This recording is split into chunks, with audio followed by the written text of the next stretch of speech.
교회가 참 감람나무 가지가 아니라 돌 감람나무 가지인데 참 감람나무 가지, 그러니까 이스라엘이 꺾여져서 거기에다가 접붙임을 받았다고 이제 얘기를 했습니다. 그래서 주님께서 본래의 가지들을 향해서 우쭐대지 말아야 된다라고 이제 말씀을 했음에도 교회가 그 가지를 원 가지를 자처하고 또 자신들이 뿌리인 양 그 원래 가지인 그 이스라엘에 대해서 지나친 증오심과 적대감으로 2000년 교회사를 이스라엘을 그렇게 하나님의 선민, 하나님의 자기 소유된 백성을 그렇게 대했다라는 것에 대해서 우리가 살펴보았습니다. 교회사의 치욕이죠. 그것이 어디에서 발생했냐? 잘못된 성경 해석에서 발생한 것입니다. 그래서 사단은 무엇을 사용하느냐? 예수님을 시험할 때도 하나님의 말씀을 사용하였듯이 사단은 하나님의 말씀을 근거로 해서 잘못된 신학과 사상을 만들어서 많은 사람들을 희생양으로 만들고 그 일을 저지르는 사람도 희생양이 되고 그리고 그 일을 당하는 유대인들도 희생양이 되고 그러니까 서로 물고 뜯게 된 것이죠. 그래서 그런 일들이 마귀가 하는 일들입니다. 그것이 하나님의 섭리에 의해서 하나님께서 예정하신 그리고 이스라엘을 저주하신 것이 아니라 그것을 마귀가 이용한 것이죠. 하나님께서는 바울을 통해서 뭐라고 했습니까? 여기 로마서 11장 1절 잠깐 지난주 거 좀 살펴보면은 하나님이 자기 백성을 버리신 것 아닙니까? 라고 얘기를 하죠. 그러니까 바울이 얘기하는 이 자기 백성이라는 것은 로마서 전체에서 우리가 뭐 국민학교 1학년만 돼도 알 수 있는 겁니다. 그냥 말기만 알아들어도 알 수 있는 것이죠. 그래서 자기 백성이 누굽니까? 육신의 이스라엘, 아브라함의 혈통을 말합니다. 근데 이 자기 백성을 버리신 것은 아닙니까? 그럴 수 없습니다 라고 하지만은 이 교회사 가운데 이 자기 백성을 뭘로 해석했냐? 결국 이 자기 백성이 이스라엘의 모든 그 언약을 대신 받은 교회다, 이방인이다, 이렇게 해석을 한 것이죠. 그러니까 이 성경이 바르게 해석이 안 될 수밖에 없죠. 그죠? 그러니까 국어가 안 됩니다. 한마디로 말해서 국어가. 자기 백성을 버리신 것 아닙니까? 그럴 수 없습니다. 자기 백성은 이스라엘이니까. 이게 그러니까 지금 하나님이 자기 백성이라는 것을 분명히 혈통적 이스라엘로 말씀을 우리가 9장, 10장, 11장 계속적으로 이방인과 이스라엘을 하나님께서 이스라엘을 선택하신 다음에 그 선택이 예수 그리스도의 은혜를 이방인들에게 주시는 것을 계속 얘기하고 있음에도 불구하고 이 자기 백성을 교회사 가운데 많은 사람들이 뭘로 해석하냐? 교회, 이방인으로 결국은 해석을 한다는 것이죠. 바울이 뒤에 설명을 했음에도 그렇습니다. 나도 이스라엘 사람이요, 아브라함의 후손이요, 베냐민 지파에 속한 사람이요. 그러니까 바울이 그 부연 설명까지 명확하게 하지 않습니까? 그럼에도 불구하고 하나님께서는 미리 하신 자기 백성을 버리지 않으셨습니다. 이 미리 하신 자기 백성도 누가 됩니까? 교회로 해석을 합니다. 그게 문제죠. 그리고 11절에 보면 이스라엘이 걸려 넘어져서 완전히 쓰러져서 망하게 되었습니까? 바울이 11장 1절에도 그럴 수 없습니다라고 얘기를 하고요, 11장 11절에도 그럴 수 없습니다라고 얘기를 하는데 이 그 교부들이나 이 신학자들은 이 바울의 말을 바꿉니다. 망하게 되었습니까? 예, 망하게 되었습니다. 이스라엘이 없어졌습니까? 없어졌습니다. 하나님이 버리셨습니까? 버리셨습니다. 하나님의 말씀을 어떻게 하고 있는 겁니까? 왜곡하고 있는 거죠. 하나님의 말씀을 변개시키고 있는 거죠. 텍스트를 변개하지 않지만은 무엇을 변개합니까? 해석을 변개하는 거예요. 해석. 그 신학이 2000년 교회사 가운데 모든 사람들을 지배했던 신학입니다. 그것은 성경을 잘못 해석한 교부들과 신학자들에게서 나온 사상이죠. 그러니까 이 교부들과 신학자 그러면은 웬만한 사람들은 정말 그 함부로 얘기조차 못하는 말조차 할 수 없는 장로교 사람들한테, 장로교 목사한테 칼빈에 대해서 약간 그릇된 말을 하면은 그 사람들 인상이 완전히 바뀝니다. 안색이 변합니다. 근데 그런 사람들이 이 성경을 국민학생, 초등학생 정도의 실력도 없이 이 성경을 왜곡해서 해석을 했다는 것이죠. 자기 백성을 버리신 것입니까? 예, 버린 겁니다. 그 다음에 완전히 쓰러져 망하게끔 되었습니까? 예, 망했습니다. 그리고 그 자기 백성은 교회입니다. 그리고 이스라엘은 교회입니다. 이방인입니다, 우리. 이렇게 해석을 한 것이죠. 그래서 17절부터 보면은 접붙임에 대한 얘기가 나오고 본래 가지들을 향하여 우술되지 말아야 합니다라고 얘기를 했지만은 이 교회는 원래 가지의 자리를 잡고서 자기 자신들이 아브라함의 뿌리라고 이제 자청하는 그런 일이 발생한 것이죠. 그래서 이 20절에 보시면은 옳습니다. 그 가지들이 잘린 것은 믿지 않은 탓이고 예수 그리스도를 믿지 않은 탓이죠. 그대는 누굽니까? 이방인들을 얘기합니다. 이방인들. 그대가 그 자리에 붙어 있는 것은 믿었기 때문입니다. 그러니 교만한 마음을 품지 않고 도리어 두려워하십시오라고 했죠. 왜냐하면은 하나님이 원 가지도 그냥 아끼지 않고 꺾어버리고 자르셨다면 접붙임을 당한 그 이방인들은 그냥 작사를 내신다는 거죠, 하나님께서. 그래서 교회 2000년 기간 동안 작살이 난 것입니다. 교회 2000년 역사가 우리가 교회 2000년 교회사라고 부르지만 교회사가 될 수 없는 이유가 거기에 있는 것이죠. 거의 교회라는 것이 실종된 상태가 된 것이죠. 그래서 많은 사람들이 생각하기를 그러면은 그때 어떻게 구원을 받았냐, 사람들이. 로마 가톨릭밖에 없었는데 그러면 사람들 구원 못 받았어? 예수 그리스도의 그 속죄와 은혜 외에는 사람이 구원 받을 만한 이름을 사람에게 주신 일이 없습니다. 그래서 그 은혜를 통하지 않고서, 그 복음을 통하지 않고서 많은 사람들이 이 가톨릭 중세 시대의 교회사를 생각하려고 합니다. 왜냐하면 그 교회사 가운데서 그들이 다 교회로서 이름이 되어지는데, 그렇다면은 중세 시대 때 구원받은 사람들이 그렇게 희박하거나 적었단 말인가? 하나님의 말씀은 그렇다는 것이죠. 예수 그리스도의 이 복음 없이 사람이 구원을 받을 수 있습니까? 그렇다면은 종교개혁이 왜 필요할까요? 이 시대에도 여전히 가톨릭이 중세 시대 같이 그대로 존재하고 있습니다. 왜 우리가 종교개혁을 말을 합니까? 물론 이 시대에는 종교개혁을 한 루터교도 다시 로마 가톨릭에 들어가고, 성공회도 로마 가톨릭에 들어가고, 장로교도 로마 가톨릭에 들어가고, WCC 그 종교통합운동으로 다 들어가고 있는 실정이죠. 왜?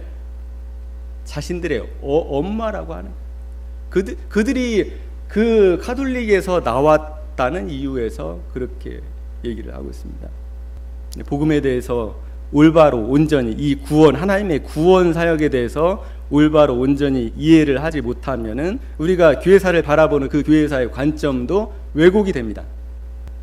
그러니까 우리 인간은 항상 다수가 지배하는 신학과 다수가 지배하는 신앙과 다수가 지배하는 그 종교가 항상 옳다고 생각을 하려고 합니다. 하지만 하나님의 말씀은 2000년 전이나 지금이나 변하지 않고 여전히 1.1획도 변하지 않고 여전히 2000년 동안 우리가 읽은 이 본문 그대로 있었다는 것이죠. 로마 가톨릭의 불가타 성경이 이 성경과 다를 것 같습니까? 저는 옛날에 로마 가톨릭 그러면은 성경이 우리하고 좀 다르다고 하잖아요. 그래서 엄청나게 좀 다를 줄 알았습니다. 진짜로. 그들 성경에는 외경이 포함되어 있죠. 근데 외경이 포함된 거 외에는 이 로마서, 갈라디아에서, 히브리서 이 성경들의 문구 하나하나가 정확하게 거의 원어 그대로 번역이 되어 있습니다. 라틴어로. 그래서 하나님의 말씀을 이렇게 두고서 이 문서죠, 문서. 하나님의 이 말씀을 두고서 이것을 잘못 해석해서, 그릇 해석해서 많은 사람들을 비진리 가운데로 이끌고 한 것에 대해서는 그 누구도 거기에서 자유로울 수가 없습니다. 왜냐하면 그들이 넘어졌다면은 바울의 말씀을 있는 그대로 받아들이지 않고 유명한 개혁자, 유명한 교부들의 말에 권위를 두고 그들의 말만 받아들였기 때문에 넘어지는 것이죠. 그 넘어짐으로 인해서 그들이 받을, 그리고 지금도 잘못된 신학으로 많은 사람들을 가르치고 있는 그 잘못에 대해서 하나님께서 분명히 그들을 심판하시겠죠. 왜냐하면 하나님께서 이 말씀을 온전히 2000년 동안 변하지 않게 보존하시고 지금까지 우리에게, 그리고 그 신학자 교부들의 특징이 뭔지 압니까? 누구보다도 언어에 탁월했던 사람들이라는 겁니다. 헬라어, 히브리어, 라틴어,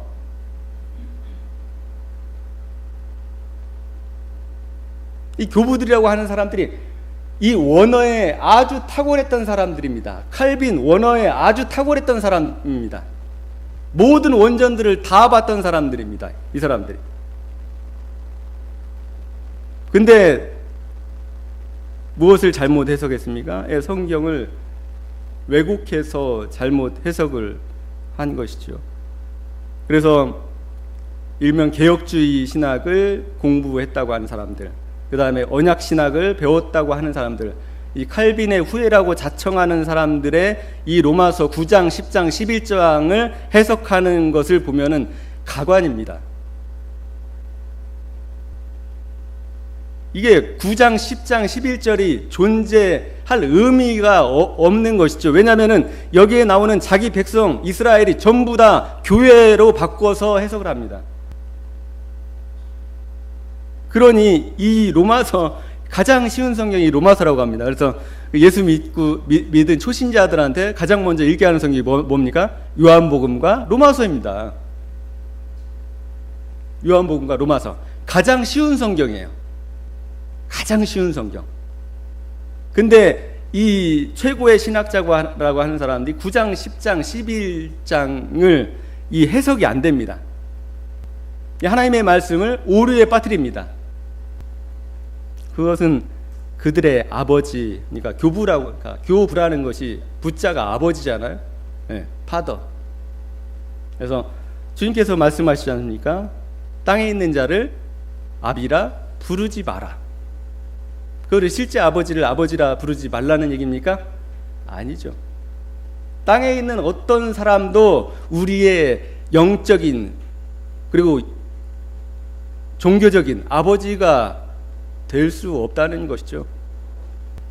그래서 그 아버지가 해석한 것, 그들의 아버지가 해석한 이 성경을 그대로 받아들여서 그것을 벗어나면 자신이 그러니까 성경을 보는 것조차 자유롭지 못한 그 시각으로 만들어 버리는 것이죠. 잘못된 신학이.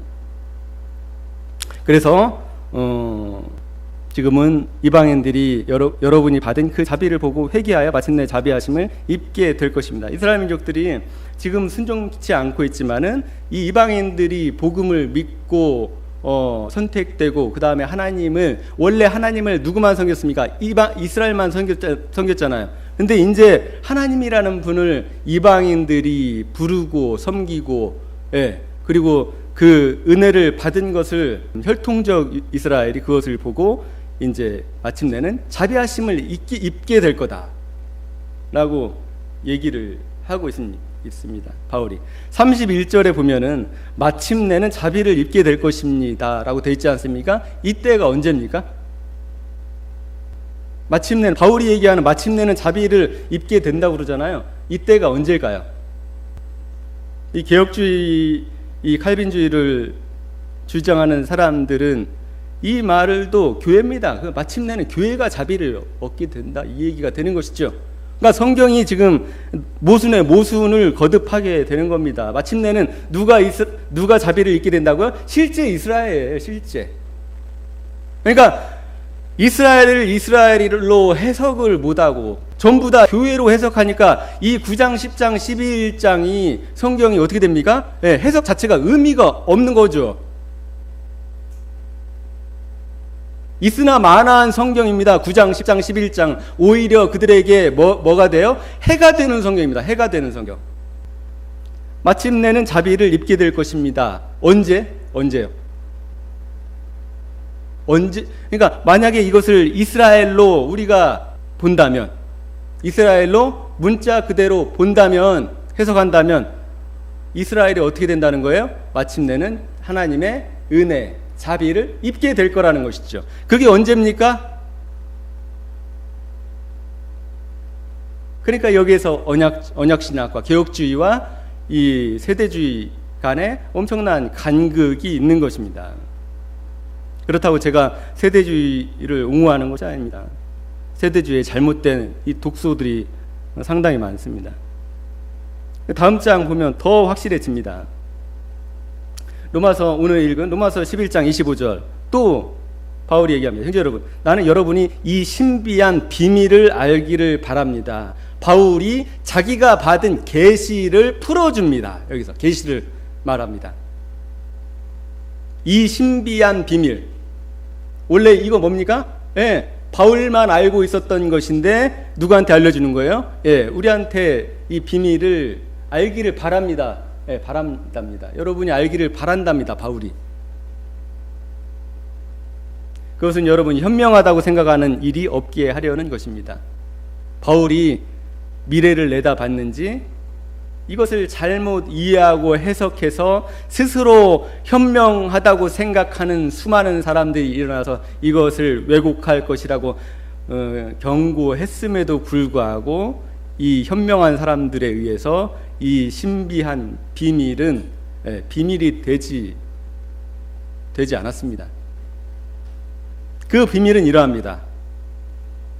뭐라고요? 이방 사람의 수가 다 찰 때까지 이스라엘 사람들 가운데서 일부가 완고하여진 대로 있으리라는 것과 온 이스라엘의 구원을 받게 되리라는 것입니다. 아까 뭐라고 했습니까? 바울이 11장 31절에서 뭐라고 했습니까? 마침내는 자비하심을 입게 될 것입니다 라고 이렇게 기록했지 않습니까? 네, 또 바울이 얘기합니다. 네, 이방 사람의 수가 다 찰 때까지 이스라엘 사람들 가운데서 일부가 완고하여진 대로 있으리라는 것과 그 다음에 온 이스라엘의 구원을 받게 되리라는 것입니다. 여기에서 중요한 거 이거 보시면요, 바울이 여기에서도 분명히 구분을 짓습니다. 여기 이방 사람 보세요. 화면. 이방 사람, 그죠? 그 다음에 이스라엘 사람, 그죠? 정확하게 구분을 하죠. 이방 사람, 이스라엘 사람, 그리고 그 다음에 26절에 온 이스라엘의 구원을 받게 될 것입니다. 그러면은 이 온 이스라엘이 뭡니까? 실제 이스라엘입니까? 영적 이스라엘입니까? 실제 이스라엘인데 이 사람들은 뭘로 해석하냐? 영적 이스라엘, 교회, 우리 이방인들, 결국은 이방인들로. 그러니까 이 성경이 이방 사람이 수가 찰 때까지 이스라엘 사람들 가운데 일부가 완고해졌는데 온 이방 사람들이 구원을 받게 된다는 게 되는 거죠. 그러니까 이 사도 바울의 이 로마서가 엉망이 되는 겁니다. 한마디로 말해서 누더기가 되는 것이죠. 그것은 성경에 이렇게 기록되어 있는 바와 같습니다. 보시면은 구원하시는 분이 시온에서 오실 것이니 야곱에게서 경건하지 못함을 제거하실 것이다. 이것은 그들과 나 사이의 언약이니, 이것은 그들과 나 사이의 언약이라, 그들은 뭐 누굽니까? 교회입니까? 아니라는 거죠. 야곱에게서. 그러니까 이 문장 전체에서 이방인은 분명히 바울이 뭐라고 표현합니까? 이방인. 그 다음에 이스라엘은 혈통적 이스라엘. 혈통적 이스라엘이라고 표현을 하는데도 불구하고 이것은 그들과 나 사이의 언약이니 해서, 이 그들이 누굽니까? 이것도 다 교회로 해석합니다. 이분들이 어딜 다녀야 됩니까? 초등학생 다니는 논술 학원에 다녀야 됩니다. 논술 학원에. 그들과 나 사이의 언약. 그들은 이스라엘, 하나님의 자기 백성, 바울이 표현한 대로 자기 소유한 백성, 선민, 하나님이 택하신 민족. 그들과 나 사이의 언약이다. 그들을 택한 것은 그들과 나 사이의 언약이다. 내가 그들의 죄를 없앨 때 이루어질 것이다. 복음의 관점에서 판단하면 이스라엘 사람은 여러분이 잘 되라고 하나님의 원수가 되었지만, 이스라엘 사람은 여기에서 실제 이스라엘입니까? 영적 이스라엘입니까? 그러니까 여기에서 나오는 이스라엘이라는 단어는 모두 혈통적 실제 이스라엘입니다. 왜 이것을 계속적으로 이스라엘이라는 것을 혈통적 이스라엘이라고 강조를 해서 제가 얘기를 해야 되는지를 모르겠습니다. 그래서 복음의 관점에서 보면 이스라엘 사람들이 여러분이 잘 되라고, 그러니까 이스라엘이 믿지 않음으로 인해서, 복음을 거절함으로 해서 그 복음이 누구에게 전해졌다는 거예요? 이방인들에게 여러분이 잘 되라고, 하나님의 원수가 되었지만, 그죠? 택하심을 받았다는 관점에서 판단하면 그들은 조상 덕분에 하나님의 사랑을 받은 사람들입니다. 이 조상 누굽니까? 아브라함과 이삭과 야곱. 그래서 바울이 중요한 말을 합니다. 하나님께서 주시는 은사와 여기서 고마운 선물이라고 표현이 되어 있는데, 이방인들한테 주신 은혜죠, 은혜. 그 다음에 이스라엘에게 주신 은혜를 얘기하는 거죠. 하나님께서 주시는 고마운 선물과 부르심은 철회되지 않습니다. 이게 무슨 말입니까? 어거스틴은 이것을 예정론의 근거로 삼았습니다. 하나님이 예정한 사람은 절대 그 부르심이 철회되지 않는다. 하나님이 창세전부터 천국 가게 작정하신 사람, 그리고 유기하기로 저주하기로 작정한 사람에 대해서는 하나님의 그 예정은 결코 철회되지 않는다 라고 이 구절을 그의 주석에서 해석을 하고 있습니다. 근데 29절에서 부르심은 철회되지 않습니다라는 말이 해당되는 그 목적어라고 해야 되나요? 그것이 누굽니까? 이스라엘을 얘기합니다. 그러니까 지금 바울이 11장 1절부터 계속 혈통적 이스라엘에 대해서 얘기를 하고 있죠. 실제 이스라엘. 근데 하나님께서 그들에게 베푸셨던 사랑과 그 다음에 언약과 그 다음에 그들을 통해서 이루시는 그 모든 것들을 하나님이 이스라엘만 이용하시고 완전히 서기 70년에 다 버리셨습니까? 그러면 우리가 하나님을 어떻게 신뢰하고 의지하고 그분을 믿을 수가 있습니까? 우리가 그리스도 안에서 택함을 받고 은혜를 받았다고 하지만 하나님이 그 은혜를 언제 거두어 가실지 우리가 어떻게 합니까? 하지만 29절에 뭐라고 합니까? 바울이 하나님은 이스라엘을 부르신 것에 대해서 철회되지 않는다. 철회하지 않는다. 그 부르심에 대해서 하나님은 어떻게 하십니까? 책임지신다는 거죠. 그래서 망했던 것 같던, 완전히 꺾였던 것 같던, 사라져버렸던 것 같은 이스라엘을 하나님께서 어떻게 하셨습니까? 나라를 회복하신 것이죠. 그래서 왜 바울이 이것을 신비한 비밀이라고 얘기를 했을까요? 왜냐하면은 이 서신을 봤던 2000년 동안 이 서신을 봤던 모든 사람들이 무엇이라고 생각하냐면 이스라엘 나라는 존재하지 않는다, 망했다, 하나님이 버리셨다 라고 생각을 했기 때문에 그렇죠. 여전히 바울은 그걸 대비해서 이미 2000년 전에 이 신비한 비밀을 우리한테 얘기를 해놓고 있지만은 이것을 이해하고 있는 그대로 받아들였던 사람들은 상당히 소수에 불과했을 것입니다. 성경을 성경 있는 그대로 이해하고 받아들였던 사람들이겠죠. 하지만은 대세를 이루었던 그 교부들의 신학은 그것들을 용납하지 않았습니다. 그래서 보면은 여기 이 하나님께서 주시는 고마운 선물과 이 고마운 선물을 누구에게 줬습니까? 우리 이방인에게도 줬지만 원래 지금 바울은 누구에 대해서 얘기하고 있습니까? 이스라엘에 대해서 얘기를 하고 있지 않습니까? 그러니까 이스라엘에게 주신 고마운 선물과 부르심은 철회되지 않는다.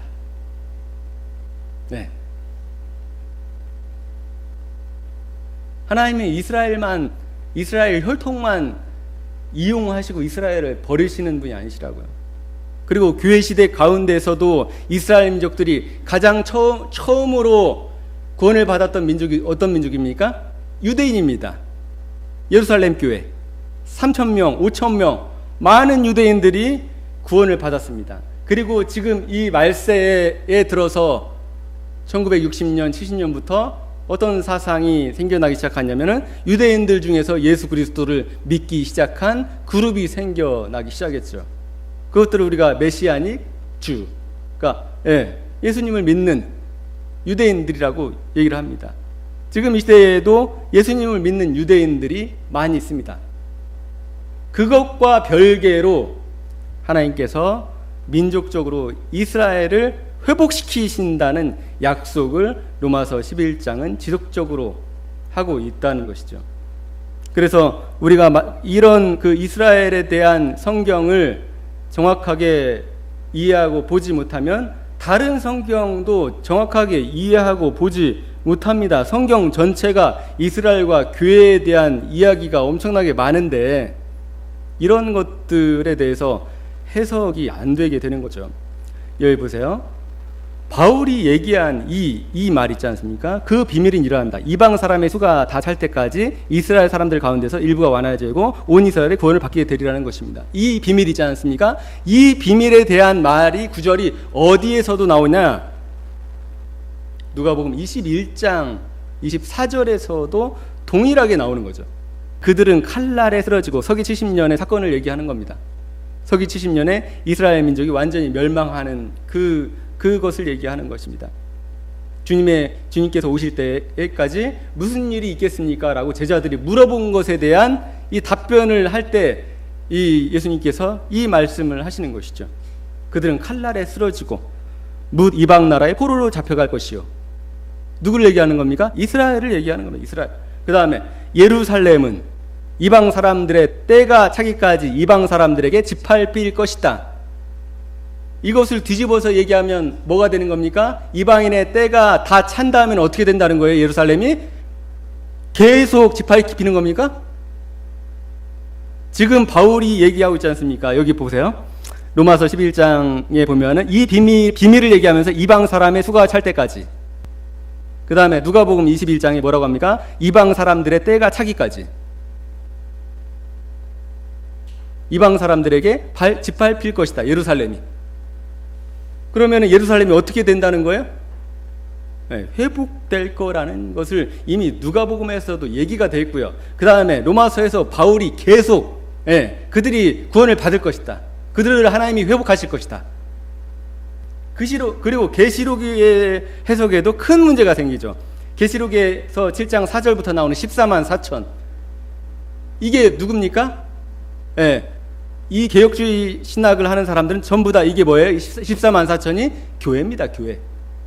근데 이 14만 4천이 우리가 이스라엘 민족을 바울이 그 다음에 누가가 그리고 하나님께서 그들을 버리시지 않고 회복하실 거다, 구원하실 거다라는 그 약속으로 말미암아 여전히 이스라엘이 여전히 하나님의 백성으로 존재하고 있다 라고 이해를 하면은 계시록 7장 4절에 14만 4천에 대해서 우리가 어떤 관점을 가질 수 있습니까? 이 14만 4천은 실제 이스라엘 백성일 수가 있다라고 관점을 가질 수가 있는 것이죠. 옛날에는 이 개혁주의 신학자들은 전부 다 이것을 교회로 봤습니다.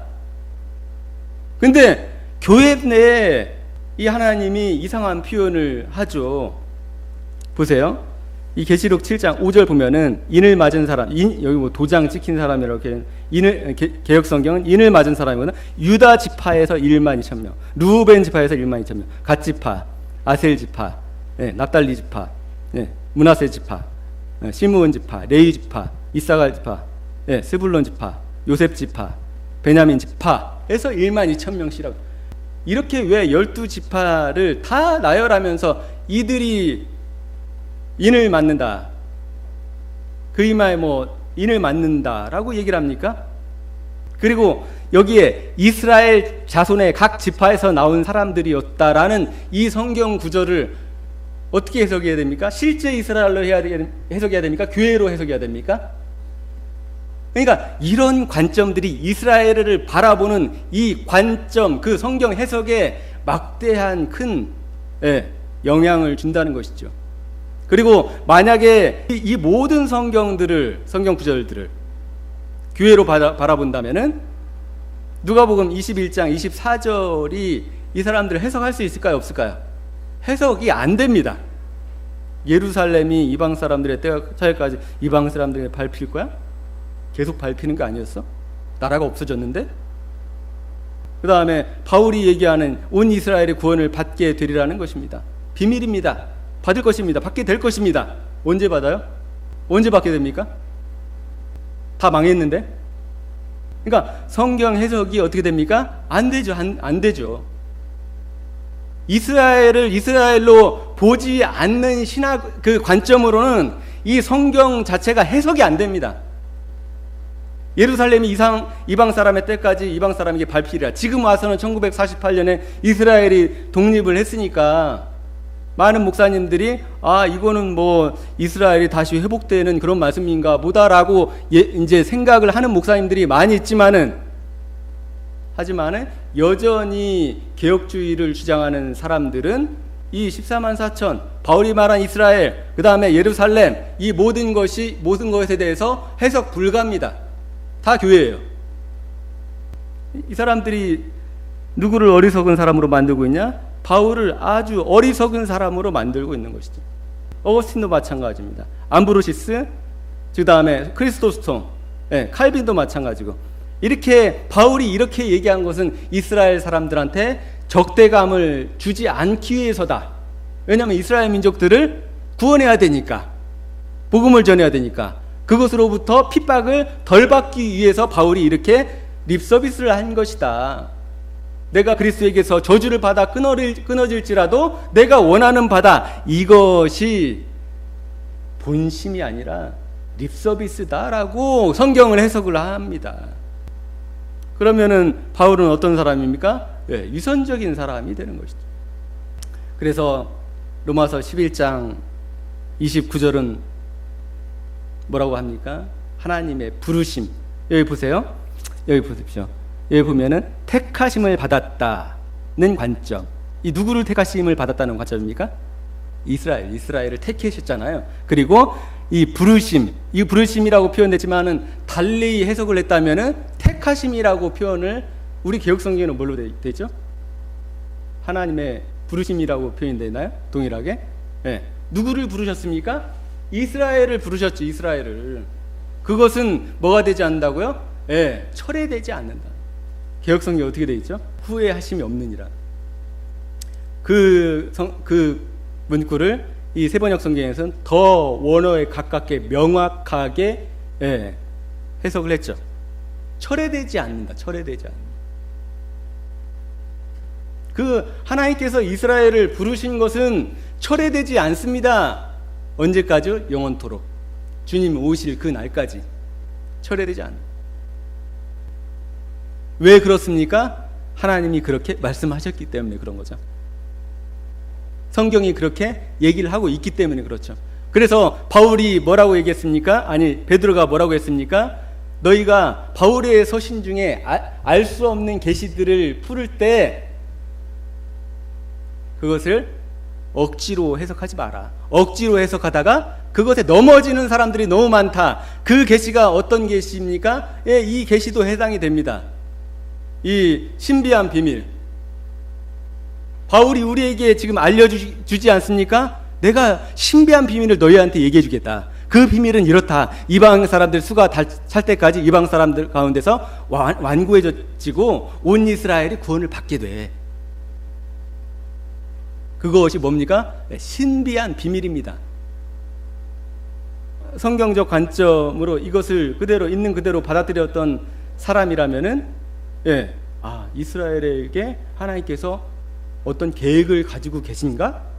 라고 달리 해석을 할 수도 있었겠지요. 하지만은 대세 신학이 그것을 허용하지 않았습니다. 그래서 오늘날 많은 그 목사님들, 신학자들 전부 다 이 개혁주의를 주장하는 모든 사람들이 이 9장, 10장, 11장의 이스라엘을 교회라고 여전히 해석을 합니다. 그 가운데 이제 좀 성경을 있는 그대로 누가 봐도 그냥 국어지 않습니까? 국어. 누가 봐도 육신의 이스라엘이니까 이게 육신의 이스라엘이지 어떻게 이게 교회가 될 수 있어? 이렇게 이제 해석을 하는 것이죠. 30절에 보면은 전에 하나님께 순종하지 않았던 여러분이 이제 이스라엘 사람의 불순종 때문에 이게 교회입니까? 실제 이스라엘의 불순종, 하나님을 예수 그리스도를 거절하고 믿지 않고 구약 시대 내내 그 구약은 어떤 역사입니까? 이스라엘의 불순종의 역사 기록서입니다. 구약 성경 내내 애굽에서 하나님께서 끌어내셔서 광야 때부터 그리고 하나님이 친히 다스리는 걸 거절하고 우리에게도 왕을 주십시오 하나님. 우리가 왕의 통치를 받겠습니다. 그리고 끊임없이 그 가나안의 그 우상들을 섬기는 그 사사시대 때는 뭐라고 표현되어 있습니까? 사람들이 자기의 좋은 생각대로 자기가 하고 싶은 대로 그렇게 살았습니다. 자기들이 선민인데 그 불순종의 역사, 그러니까 구약은 이스라엘의 불순종의 역사입니다. 하나님께 대한 거역의 역사입니다. 그 거역의 역사를 하나님은 모델로 이방인들한테 보여주는 거죠. 인간의 실패, 메시아 외에, 그러니까 하나님께서 그들을 구원하지 않고서는, 그들에게 은혜와 자비를 베푸지 않고서는 그들이 진노를 받을 수밖에 없는 그 처지에 놓여 있는 상황, 아무 목적과 의미도 없이 하나님의 창조의 목적과 반하여 살다가 그냥 한 줌의 흙으로 돌아가는 인생이 될 수밖에 없는 것이죠. 이제 이스라엘 사람의 불순종 때문에 하나님의 자비를 입게 되었습니다. 누가요?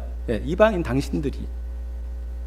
31절 이와 같이 지금은 순종하지 않고 있는 이스라엘 사람들도 그 자비를 보고 회개하여 마침내는 자비하심을 입게 될 것입니다. 누가요?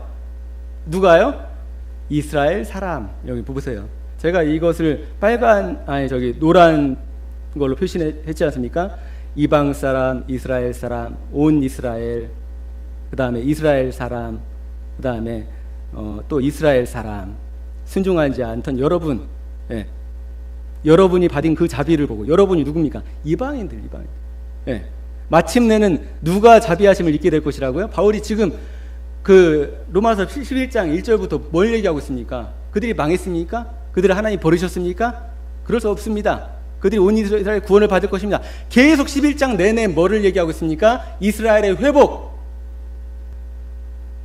실제 아브라함 자손들을 하나님은 여전히 눈동자와 같이 그들을 보호하고 계신다. 그리고 그들을 하나님의 백성으로 지금도 대하시고 그리고 그들을 회복시키실 거다.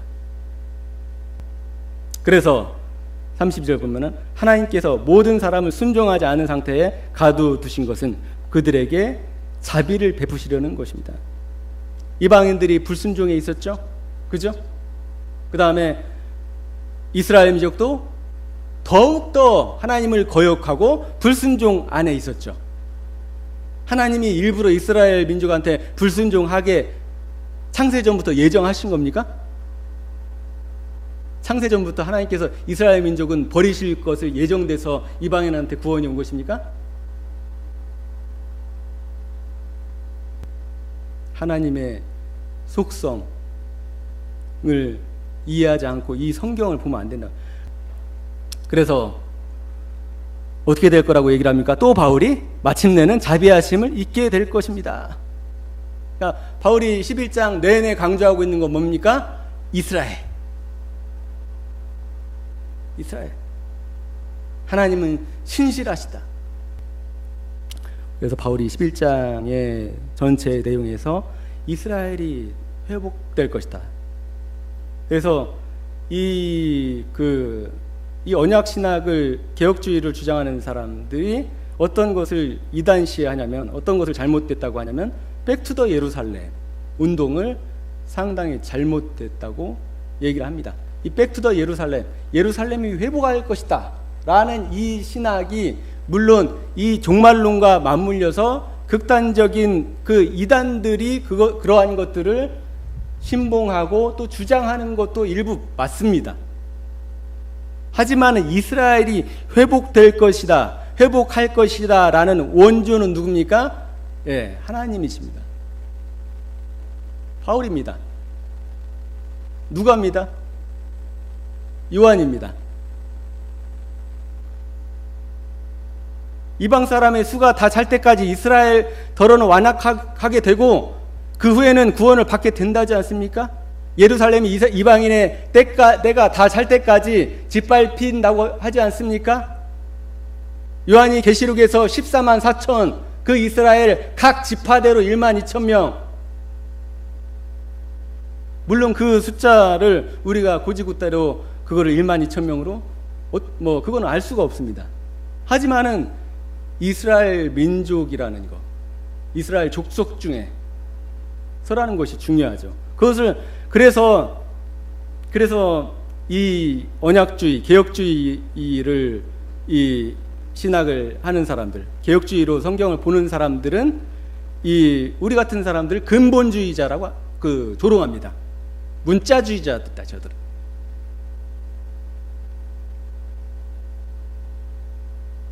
이스라엘을 실제 이스라엘로 본다 이 사람들. 이 교회인데 교회로 봐야 되는데 전통적으로 어거스틴이 그랬고 칼빈이 그랬듯이 교회인데 이스라엘로 본다 이 사람들은. 문자 그대로 본다.